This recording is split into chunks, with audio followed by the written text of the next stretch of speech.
আমি ভিডিও করছি নারকেলের পিঠা বানাবো, এমন সময় ভূমিকম্প হলো। দেখো ভূমিকম্পের বিকট শব্দ।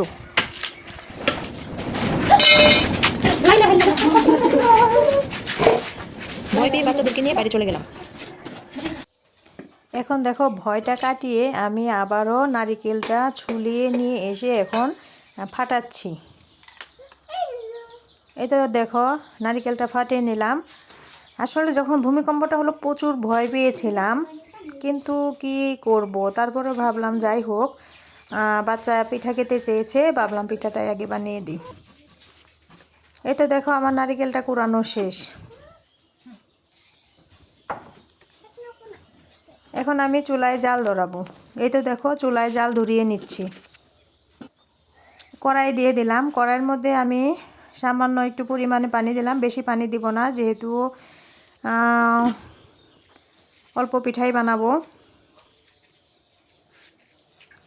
আর একটু লবণ দিয়ে দিলাম পানির মধ্যে। পানিটা ফুটে উঠেছে, ভালো করে ফোটার পর এই তো চাউলের গুঁড়িটা আস্তে আস্তে করে দিয়ে দিবি। আস্তে আস্তে করে যদি না দাও তাহলে এটা চাউলের গুঁড়ি আটাটা ভালো করে খোলা হবে না।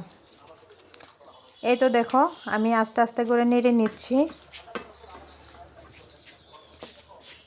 এখন আমি কিছুক্ষণের জন্য ঢেকে দিব। ঢেকে না দিলে চাউলের গুঁড়িটা ভালো মানে হবে না, ডোটা ভালো হবে না।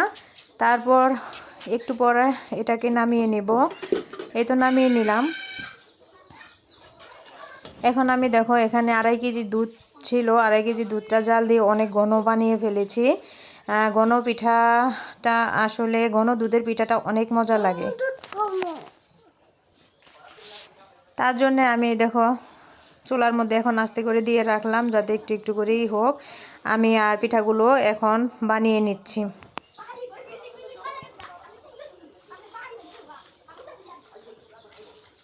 আমার একটু তাড়াহুড়া, তো তার জন্য আমি একটু পিঠাগুলো বড় বড় করে বানাচ্ছি, আর আমি একা, তার জন্যে বড় বড় করে বানাচ্ছি।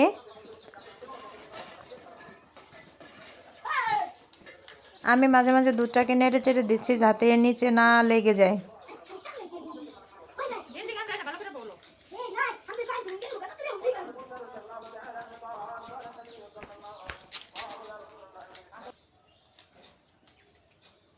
এই তো দেখো কুলি পিঠা বানানো আমার প্রায় শেষের দিকে হয়ে এসেছে। এই নারিকেলগুলো যে ছিল সেই নারিকেলগুলো আমি কুলি পিঠার মধ্যেই দিয়ে দিলাম। এখন আমি সেখানে চিনি দিয়ে দিলাম। যে যেমন মিষ্টি খাবে সেই পরিমাণ চিনি দিয়ে দিবে।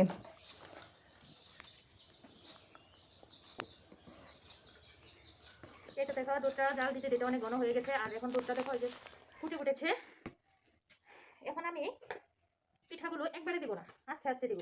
একবারে যদি দিই তাহলে পিঠাগুলো ভেঙে যাবে। এই দেখো আস্তে আস্তে দিব, আস্তে আস্তে দিব যাতে পিঠাগুলো সুন্দর হয়। একবারে দিলে সব ভেঙে যাবে। এই দেখো যেটা আগে দিয়েছি সেই পিঠাটা সিদ্ধ হয়ে বেশি উঠবে। এই দেখো এক এক করে আস্তে আস্তে সব দিচ্ছি।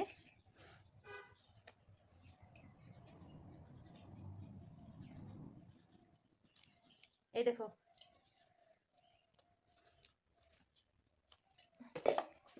এই দেখো পিঠাটা দেখো, একটা পিঠা ভাঙে নাই।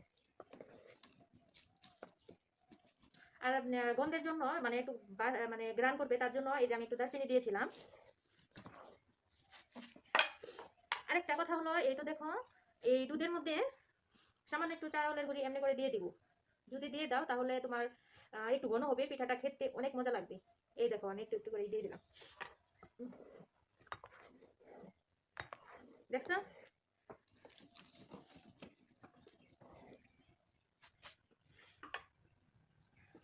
আমার একটু চাউলের গুঁড়ি দিয়ে দিলাম।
এই দেখো ফাইনালি আমার কুলি পিঠা কমপ্লিট।